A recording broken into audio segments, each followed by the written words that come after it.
नमस्कार, मैं डॉक्टर शकुंतला गौड़ा आज साई उपन्यास के 7वें भाग के 8वें दृश्य को प्रस्तुत करने जा रही हूँ। दृश्य 8। मार्गशीर्ष का महीना था। उस दिन पूर्णिमा थी। साई लेंडीबाग से लौटे थे। अभी उनका दरबार लगा नहीं था। मालसाप्ती, काशीराम, तात्या, अप्पा आदि लोग हाजिर थे। रमजान भी नहा धोकर साफ कपड़े पहने खड़ा था। रमजान की ओर बाबा का ध्यान गया। रमजान ने इत्र का फाया कान में रखा था। कपड़ों पर भी इत्र छिटकाया था। उसकी खुशबू भी फैली हुई थी। उसने बालों में तेल लगाया था और अपने घुंघराले बालों को ढंग से बिठाने की कोशिश की थी। आंखों में सुरमा और हाथों में मेहंदी भी लगा रखी थी।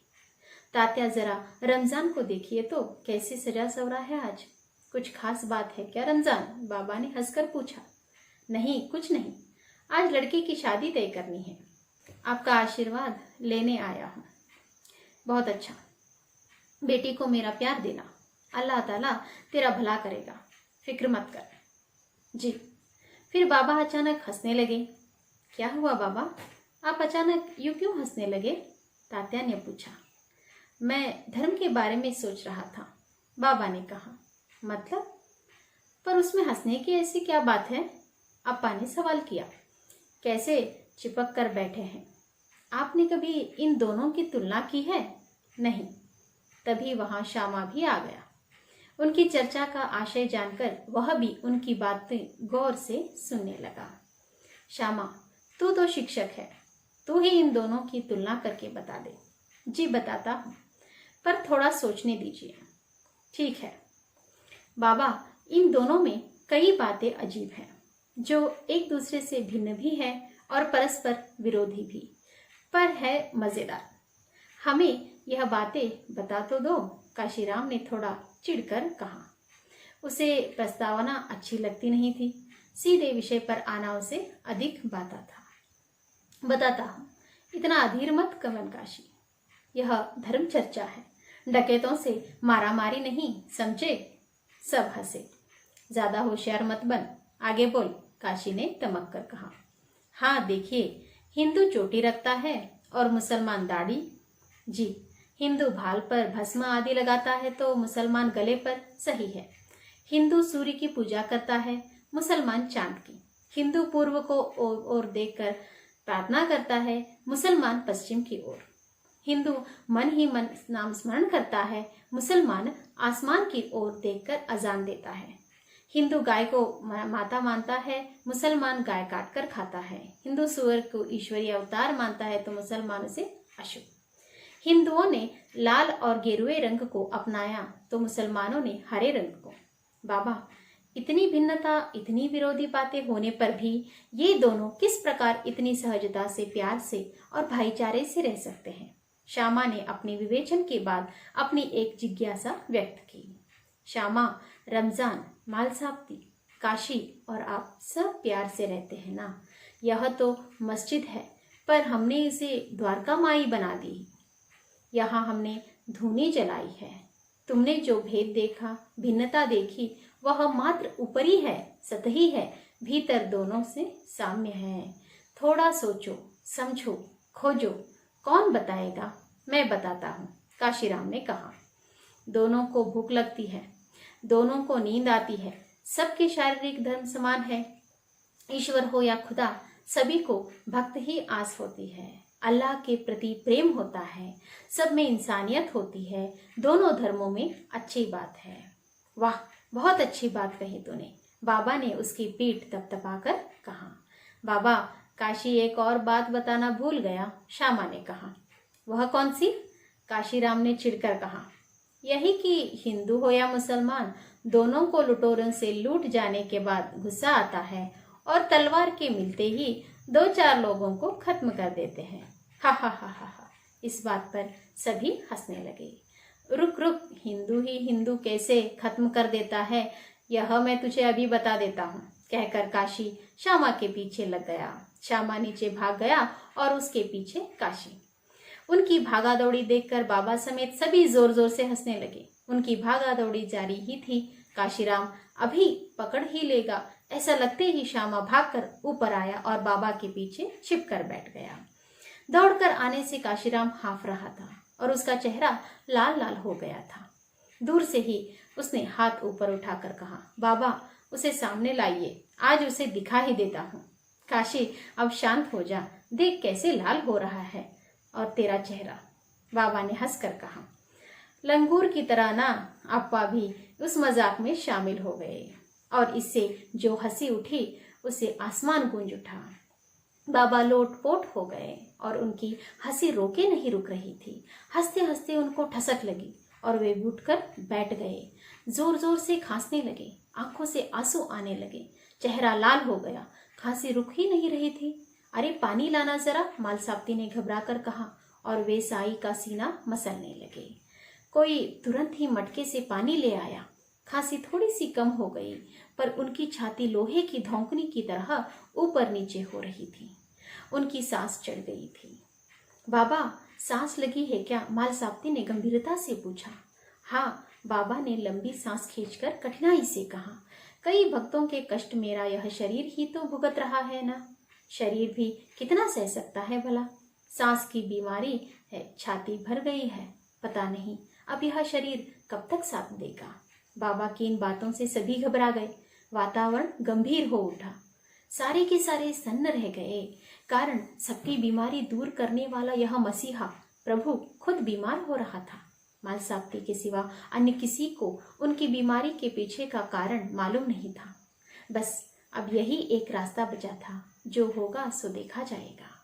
मित्रों, मैं लोगों की बीमारी दूर करता हूँ, उनको सुख मिले, इसलिए मुझे उनके भाग्य का भागीदारी बनना पड़ता है। मुझे उनके कष्ट भुगतने पड़ते हैं। अब यह सब तो चलता ही रहेगा। बाबा, मालसाप्ती ने कहा, आप यह कैसी अशुभ बातें कर रहे हैं? मेरी तो समझ में कुछ नहीं आ रहा। पल भर पहले आप दिल खोलकर हंस रहे थे और अब न जाने क्यों कैसी बातें कर रहे हैं।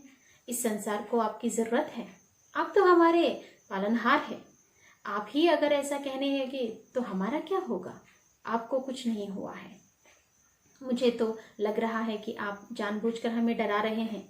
नहीं रे मालसाप्ती, बाबा हौले से मुस्कुराकर कहा, मैं तो स्वयं आप सबको भयमुक्त करने आया हूँ। चलो ठीक है, अभी मेरा कार्य खत्म नहीं हुआ है। अभी मुझे खूब जीना है। अखिल मानव जाति को जीने की राह बतानी है, उनको सही राह पर लाना है। मुझे हताश नहीं होना है। भक्तों की जो व्याधियां मैंने ली है उनका त्याग कर इस देह को शुद्ध, निरोगी और सशक्त बनाना पड़ेगा। सही है। बाबा की बातों से काले बादल छट गए।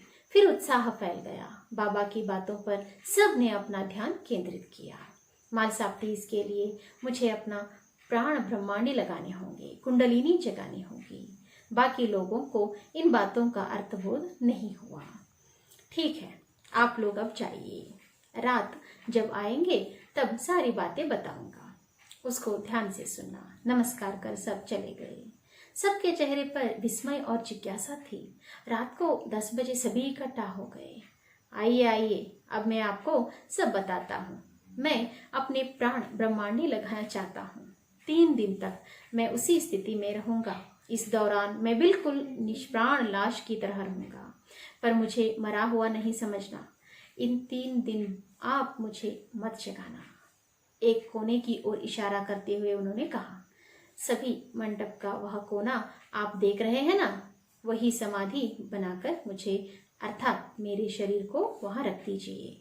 उसके बाद उन्होंने बड़ी गंभीरता से मालसाप्ती से कहा, भगत तू पूरी तरह से जागृत रहना। 3 दिन मेरी लापरवाही या मेरी देह की उपेक्षा नहीं करना। मुझे भूलना नहीं। मुझे उस समाधि में रखने के बाद संकेत के लिए कुछ निशानियां बना देना। मैं फिर 3 दिन बाद उठूंगा। ठीक है बाबा, अब मैं अपने प्राण ब्रह्मांडी लगाता हूँ। सबने हामी भरी। बाबा की देह पहले थरथराने लगी, आंखों के गोलक ऊपर चढ़ने लगे और नीचे का सफेद हिस्सा दिखाई देने लगा। फिर धीरे धीरे उनकी आंखें बंद हो गई और बाबा बेहोश होने के समान एकदम से नीचे लुढ़क गए। शरीर की थरथराहट बढ़ गई और फिर शरीर शांत हो गया।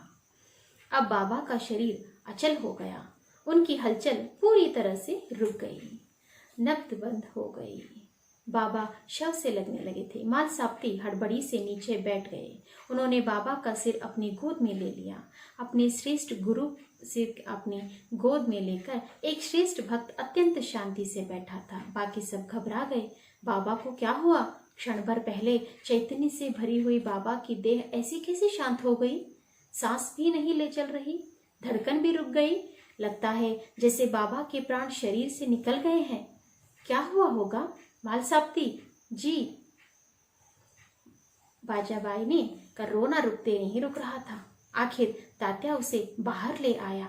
वहां भीड़ लग गई थी। सबको सुनाई दे, इसी उद्देश्य से उसने जोर से कहा, आई रोना बंद कर, शोक मत कर, क्योंकि यहाँ शोक करने जैसा कुछ भी नहीं हुआ है। लोगों, आप भी सुनिए, कोई यह मत समझना यहाँ कोई अनहोनी हुई है। पर किसी ने लड़खड़ाकर पूछा। पर नहीं की, परंतु बाबा ने बस अपने प्राण ब्रह्मांडी लगाए हैं। उन्होंने हमें पहले ही बता रखा था, 3 दिन तक वे इसी स्थिति में रहने वाले हैं। वे इस स्थिति से उठ जाएंगे। किसी का भी रोना धोना बाबा को अच्छा नहीं लगेगा। इस बात का ख्याल जरूर रखना। अब आप जाइए।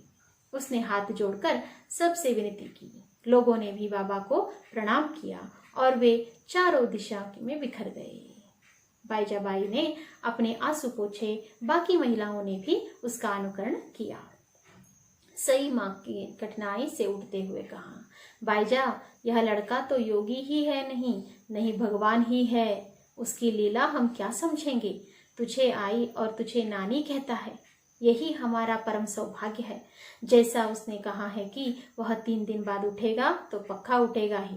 अब तू बिल्कुल चिंता मत कर। चल, अब हम चलते हैं। दोनों वहां से चल पड़ी।